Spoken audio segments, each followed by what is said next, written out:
Assalamualaikum warahmatullahi wabarakatuh. Alhamdulillahi tayyiban mubarakan fi kama yuhibbu rabbuna wa yarda. Asyhadu an la ilaha illallah wahdahu la syarika lahu wa asyhadu anna Muhammadan abduhu wa rasuluh. Ya ayyuhalladzina amanu taqullaha haqqa tuqatih wa la tamutunna illa wa antum muslimun. Ya ayyuhan nasu taqu rabbakumul ladzi khalaqakum min nafsin wahidah wa khalaqa minha zawjaha wa batha minhuma rijalan katsiran wa nisaa'a wa taqullaha alladzi tasaaluna bihi wal arham innallaha kana 'alaikum raqiba. Ya ayyuhalladzina amanu taqullaha wa qulu qawlan sadida yuslih lakum a'malakum wa yaghfir lakum dhunubakum wa man yuti'illaha wa rasulahu faqad faza fawzan 'azima. Wa qala Rasulullah sallallahu alaihi wasallam, fa inna asdaqal hadisi kitabullah wa khairal hadi hadi Muhammad sallallahu alaihi wasallam wa syarrul umuri muhdatsatuha wa qala aidan man yuridillahu bihi khairan yufaqihuhu fid din. Jamaah salat subuh Masjid Babul Jannah rahimani wa rahimakumullah. Alhamdulillah, pada pagi hari yang penuh berkah ini Allah memilih kita di antara sekian banyak manusia yang tinggal di sekitar masjid yang mulia ini, dipilih oleh Allah untuk bisa beribadah menunaikan salat subuh berjamaah. Dan juga Allah pilih di antara orang-orang yang salat berjamaah ke masjid yang memungkinkan untuk bisa hadir di majelis ilmu. Mudah-mudahan yang tidak sempat, barangkali ada uzur yang syar'i sehingga tidak bisa hadir di masjid yang mulia ini. Salawat serta salam semoga tercurah limpahkan kepada Rasulullah, kepada Nabi kita yang mulia, Nabi besar Muhammad SAW, kepada keluarga beliau, ahli bait beliau, para istri beliau, segenap sahabat beliau, dan orang-orang yang senantiasa istiqomah meniti jalan hidup beliau hingga hari kiamat nanti. Insyaallah ta'ala kita akan lanjutkan kembali pembacaan kitab Hadhihi Aqidati. Inilah akidahku, akidah Ahlus Sunnah wal Jamaah.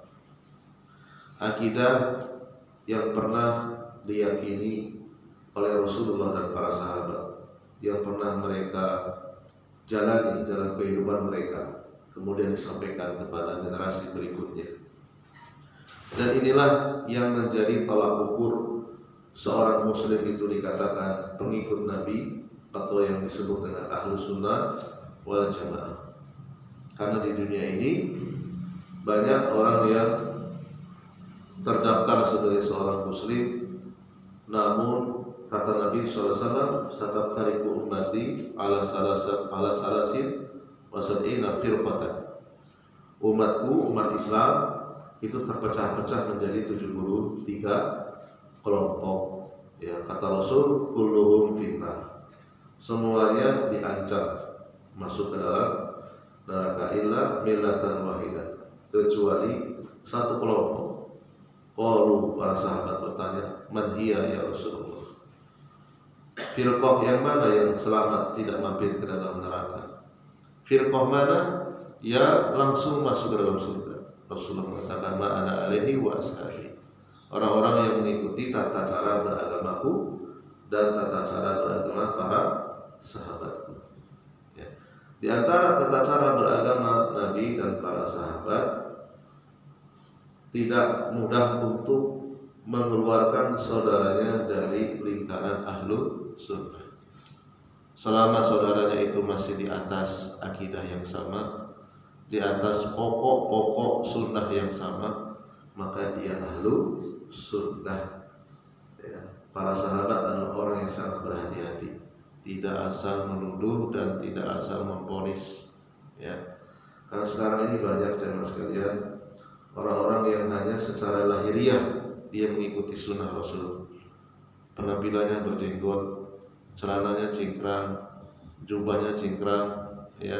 Tetapi pada kenyataannya tingkah lakunya tidak mencerminkan akhlak Nabi dan para sahabat. Ya, hanya lahiriahnya saja, batinnya tidak ada, batinnya kosong. Bahkan mudah sekali mengeluarkan saudaranya gara-gara tidak berjenggot, gara-gara saudaranya tidak cingkrangan, lalu dikatakan bukan ahlu sunnah. Dan lebih parah lagi, orang-orang yang menganggap dirinya paling sunnah justru pelaku dosa besar. Di antara mereka ada yang merampok sertifikat, ada yang mengambil sertifikat jadi maling, sertifikat wakaf, dijual tanahnya, duitnya dipakai untuk bangun pondok. Ini apa-apaan, bukan ahlu sunnah ini. Para sahabat dan Rasulullah tidak pernah beribadah dengan uang yang haram. Bahkan di antara mereka yang mengaku paling sunnah justru suka menggoda istri orang sampai bercerai. Naudzubillah min dzalik. Ya. Dan itu sudah terjadi di Pontianak beberapa tahun yang silam. Ada orang yang suka mentahdir, memperingatkan umat tidak boleh datang ke Ustadz A, ke Ustadz B. Ustadz A, Ustadz B tidak direkomendasikan. Ternyata dirinya pelaku, ya, orang ketiga merusak rumah tangga orang. Rumahnya mau dibakar jemaah sekalian. Rumahnya mau dibakar oleh warga. Marah. Mantan suaminya marah karena istrinya diganggu. Ya, ini bukti bahwasanya tidak setiap orang yang mengaku ahlu sunnah itu pasti ahlu sunnah. Ya, tidak setiap orang yang mengaku paling di atas sunnah itu adalah ahlu sunnah. Lihat dulu tingkah lakunya, lihat dulu muamalahnya, bagaimana dia bergaul, bagaimana dia memuliakan wanita atau menghina wanita atau merendahkan wanita. Ya. Sampai sekarang tidak diperbolehkan lagi setelah peristiwa rumahnya mau dibakar. Tidak boleh mengisi pengajian lagi jemaah sekalian. Ya. Dan itu termasuk orang yang paling keras terhadap saya. Ya, terhadap orang-orang yang tidak sependapat dengannya. Jadi kajian Ustadz Fulan tidak boleh diumumkan, dihapus. Akhirnya Allah SWT menurunkan membongkar kedoknya, justru dialah sekarang yang dihapus. Tidak boleh ngisi pengajian jemaah sekalian. Karena rumahnya mau dibakar warga. Ya, mau diusir dari Pontianak. Jadi kita mempelajari kitab ini, kita akan mencoba berusaha sekuat tenaga mengetahui, mengilmui bagaimana Nabi dan sahabat berakidah, berkeyakinan berdasarkan Al-Quran dan hadis-hadis Nabi yang makbulah, hadis-hadis Nabi yang sahih, yang hasan, terbebas dari hadis-hadis yang palsu, hadis-hadis yang lemah, hadis-hadis yang tidak ada asal usulnya. Baik, kita masuk ke bab berikutnya, al-imanu bisyafa'ati. Beriman adanya syafaat. Ya. Apa itu syafaat? Syafaat itu terjemah mudahnya pertolongan. Ya. Wa u'minu bisyafa'ati wa annahu yadkhulun nar jumlatun min ahlil kaba'iri min usatil muwahhidina wa yanqusuna fiha ala qadri ma'ashihim wa dhunubihim summa yakhrujuna minha bi syafaati syafi'ina aw bi rahmati arhamar rahimina. Ahlu sunnah wal jamaah, Nabi, para sahabat percaya adanya syafaat. Ya. Syafaat untuk urusan akhirat. Ya. Ada banyak orang-orang yang mati dalam keadaan bertauhid, sudah bertobat dari syirik, sudah tidak ke dukun lagi, sudah tidak percaya dengan ramalan bintang lagi, sudah tidak percaya dengan jimat-jimat yang ditempel di tembok-tembok yang berisi tulisan Arab yang tidak bisa dibaca. Ya. Sudah tidak bertanya kepada paranormal lagi, dia sudah bertobat. Cuma dosa, maksiat, kezalimannya jauh lebih besar daripada kebaikannya. Pelaku-pelaku dosa besar, dia mungkin pernah korupsi, tidak mengembalikan. Dia mungkin pernah berzina, ya, belum dihapus dosanya oleh Allah, tobatnya belum nasuha. Dia pernah membunuh karakter saudaranya, tidak meminta maaf.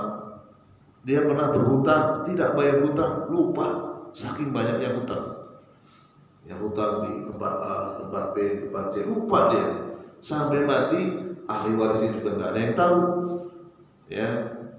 Atau dia pernah mencuri dan tidak mengembalikan barang curiannya dan seterusnya. Intinya ahlu al-kabair, pelaku dosa-dosa besar, atau dia melakukan dosa-dosa kecil tapi tidak bertobat, terkumpul menjadi dosa yang sangat besar, lalu mati dalam keadaan tidak berbuat syirik dan perlu untuk dicuci dosanya sehingga dia masuk ke dalam neraka, tinggal berlama-lama di dalam neraka sesuai dengan kadar dosanya. Kemudian mereka akan keluar dari neraka dengan sebab syafaat, ya. Dengan sebab syafaat dari orang-orang yang dipilih oleh Allah untuk menyalurkan syafaat, namanya asy-syafi'in, ya. Atau dengan sebab Allah memberikan kasih sayang, ya. Orang ini pemabuk, orang ini suka zina, orang ini suka mencuri, tapi dia punya amalan yang hebat, mati dalam keadaan tidak berbuat syirik, sudah bertobat dari syirik, dia muwahhid, dia ahli tauhid, dia punya satu amalan yang sangat besar, bakti kepada orang tuanya luar biasa. Lalu kemudian Allah kasihan, Allah hapus dosanya sehingga ia tidak berlama-lama di neraka, ya. Kama tawatarot bidzalika al-hadisu an shadiqil masduq sallallahu alaihi wasallam. Banyak hadis-hadis yang menerangkan adanya syafaat. Wa yakhrujuna minha wa qad intahasu wa saru fahman. Ada orang-orang yang keluar dari neraka dalam kondisi masih menjadi arang. Ya, arang, ya, tulangnya menghitam, dagingnya hangus, jadi arang, ya. Lalu kemudian fayulqu fi nahril hayati, ya. Arang tersebut yang merupakan jasad manusia dilemparkan ke dalam sungai Nahrul Hayat. Fayambutuna fihi, kemudian setelah dicelupkan ke dalam sungai Al-Hayat tadi, dia pun tumbuh lagi menjadi manusia, ya. Kama tambutu al-hibbatu fi hamili sayri, seperti tumbuhnya biji kedelai, biji jagung, biji-bijian yang tumbuh di tepian sungai karena aliran, terbawa aliran sungai, kemudian menepi di tepi sungai, di tempat yang subur dia tumbuh, ya. Fa idza khudibu wa nuqu, ketika dia dibersihkan, udina lahu fi dukhulil jannah, setelah bersih dari dosanya dia masuk ke dalam surga, ya. Dan dia masuk ke dalam surga dengan sebab syafaat, dengan sebab pertolongan, ya. Pertolongan macam-macam, ya. Bisa syafaat itu dari teman duduknya ketika duduk hidup di dunia, di sampingnya, atau satu majelis saudaranya lebih dahulu masuk surga, ya. Temannya ini ada yang masih berada di neraka, Allah perintahkan kepada temannya yang sudah masuk surga duluan, tolong tengok kawanmu yang saat ini masih di neraka, ya. Berikan syafaat, ya. Lalu orang tersebut memberikan syafaat kepada kawannya, ya.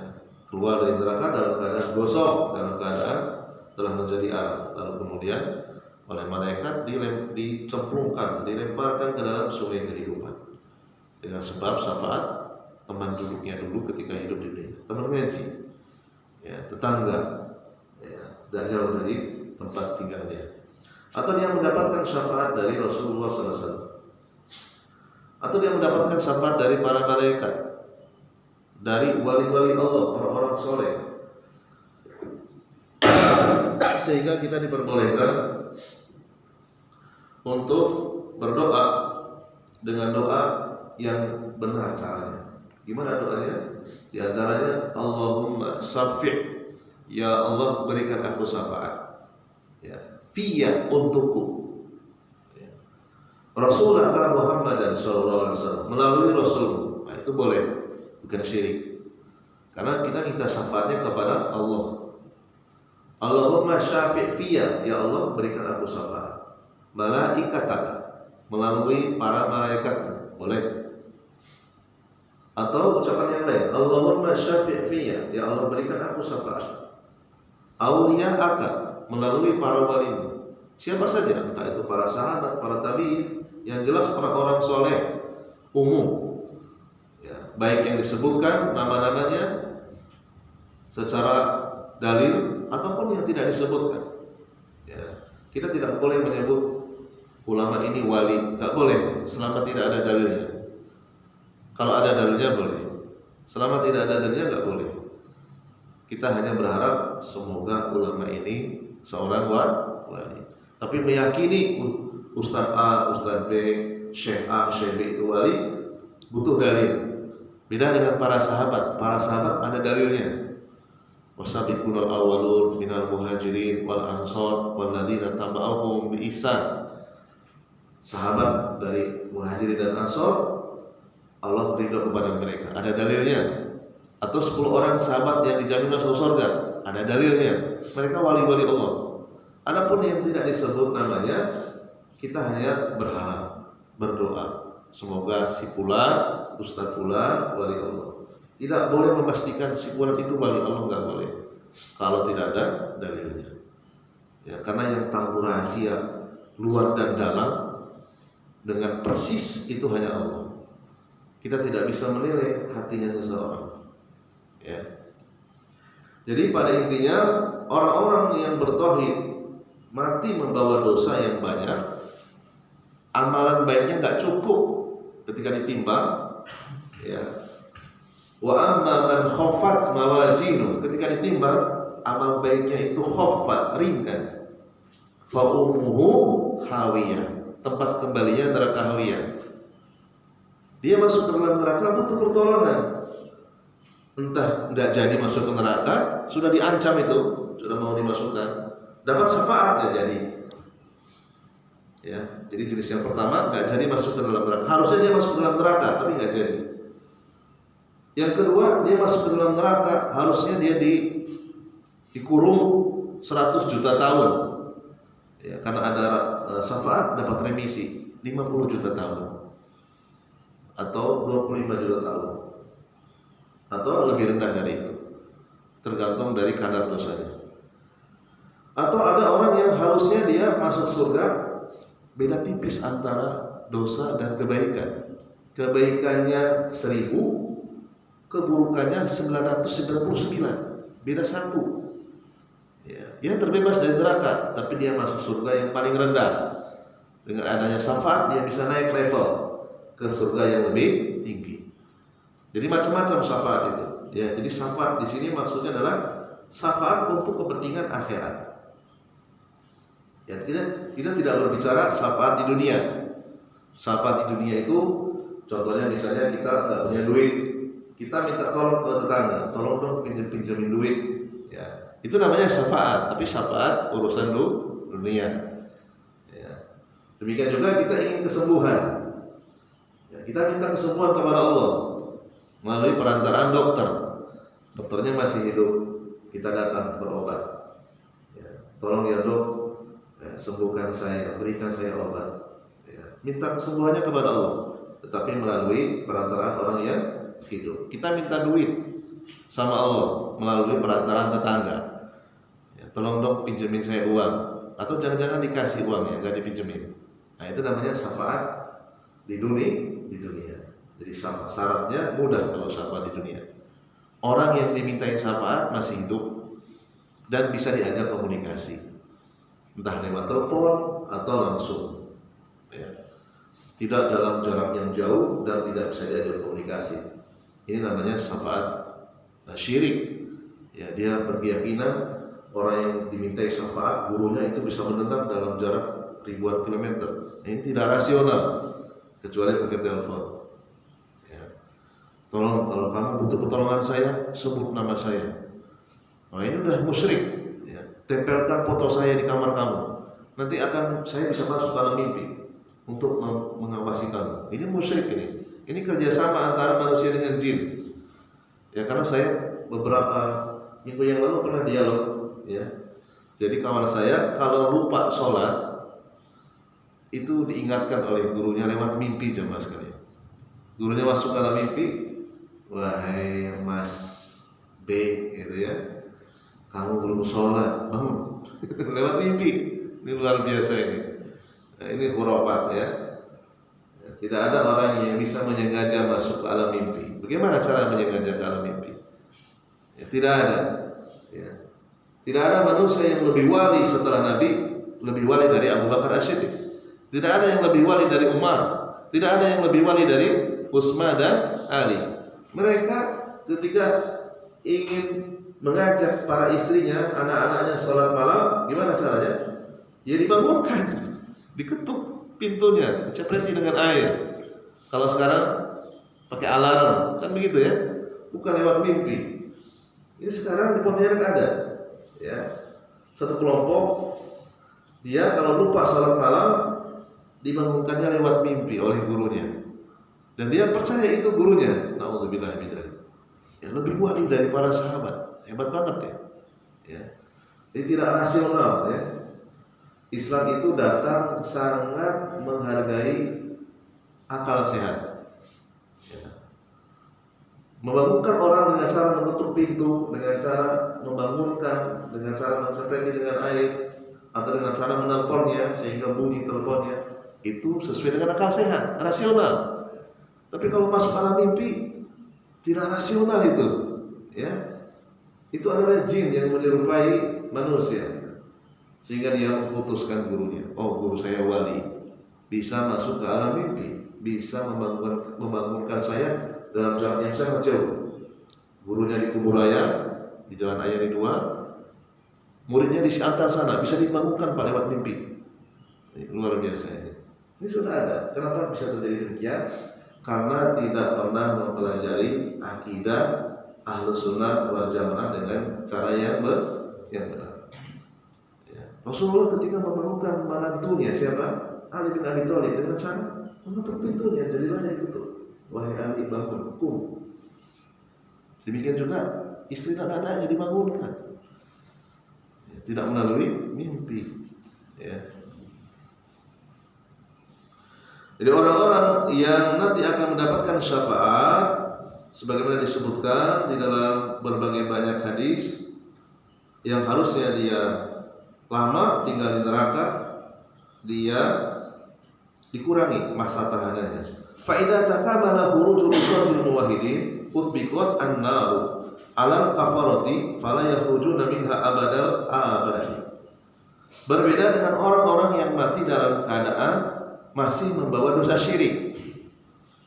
Belum sempat bertobat dia ke dukun, belum sempat tobat. Bertanya ke paranormal, belum sempat tobat. Bertanya kepada orang yang bodoh yang dianggap pintar, belum sempat tobat. Memelihara jimat, belum sempat tobat. Menempel raja-raja yang bertuliskan tulisan Arab yang tidak bisa dibaca, belum bertobat. Ya, mati dalam keadaan membawa dosa syirik. Walaupun dia orang yang sangat rajin ke masjid, tapi dia masih membawa dosa syirik, belum bertobat, maka dia ditutup pintunya, tidak bisa keluar dari neraka selama-lamanya. Apalagi orang-orang musyrik selain orang yang mengaku muslim, entah itu dia Nasrani, Yahudi, Zoroaster, dan penganut agama-agama lainnya. Jelas, fala yakhruju ya minan nar abadal abadi, tidak bisa keluar dari neraka selama-lamanya. Allah sebutkan dalam surat Al-Humajah, innaha alaihim muqsadah, sesungguhnya ditutup pintu neraka bagi orang-orang musyrik fi amadin mumaddadah, mereka diikat ya, di tiang yang panjang.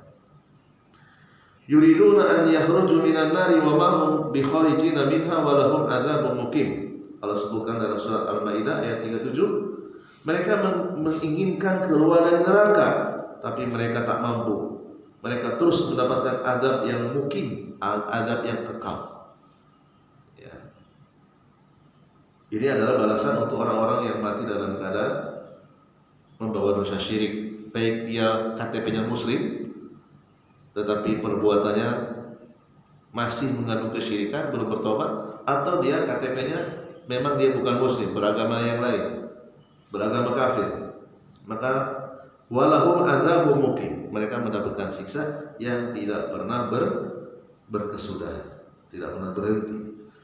Wa qala alladziina taba'u law anna lana karratan fanatabarra'a minhum kama tabarra'u minna kadzalika yurihimullahu a'malahum hasaratin 'alaihim wa ma hum bikharijina minan nar.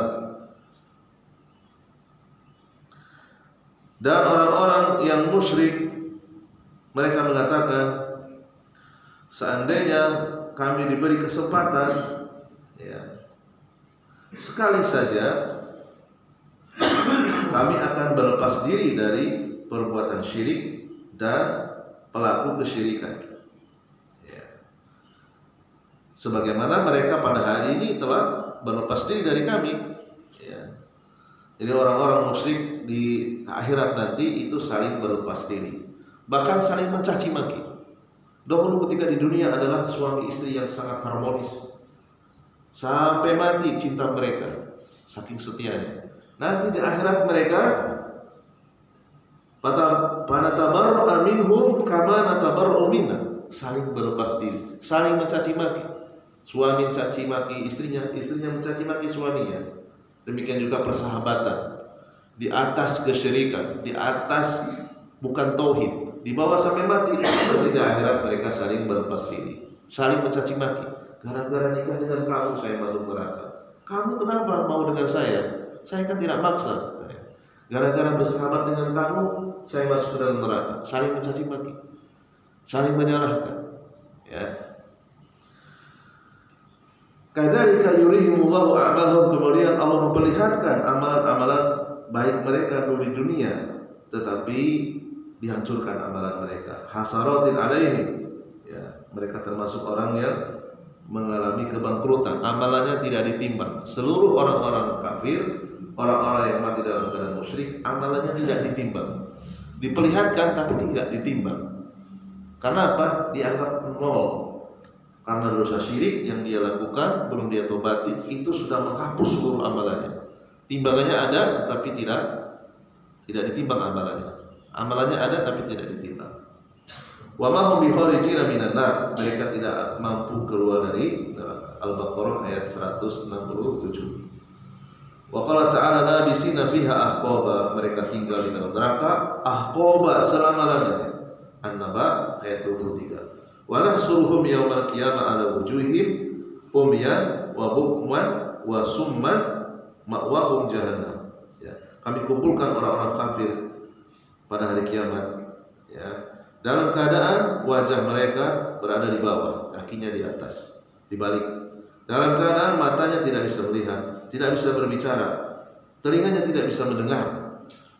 Ya, tempat kembali mereka adalah jahannam. Kullama khabat jidnahum sa'ira. Setiap api itu padam, apinya dinyalakan kembali dan ditambah panasnya. Ya.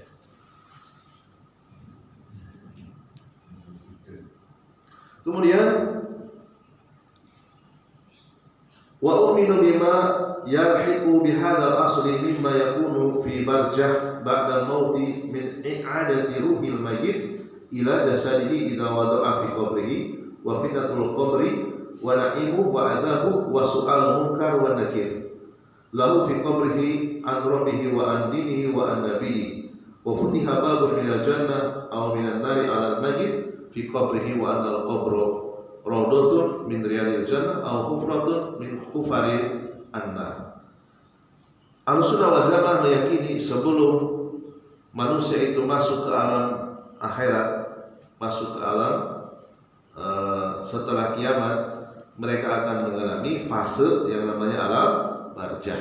Tidak ada yang langsung, harus melewati fase alam barzah dulu, yaitu alam yang berada setelah kematian.